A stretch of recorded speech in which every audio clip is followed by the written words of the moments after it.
Gas रिफिलिंगचं मोठं racket उघड, 4 आरोपी जेरबंद. गॅस टंचाईत काळा बाजार उघड, 3 टँकरमधून अवैध रिफिलिंग, 2 कोटींचा मुद्देमाल जप्त.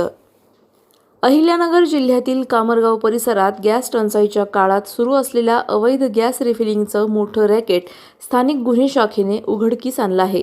या कारवाईत 4 आरोपींना अटक करण्यात आली असून तब्बल 2 कोटी 1 लाख रुपयांचा मुद्देमाल जप्त करण्यात आला आहे. पोलीस निरीक्षक किरण कुमार कबाडी यांच्या मार्गदर्शनाखाली पथकाने हॉटेल परिसरात छापा टाकला असता 3 HP गॅस टँकरमधून व्यावसायिक सिलेंडरमध्ये बेकायदेशीररित्या गॅस भरला जात असल्याचे समोर आले.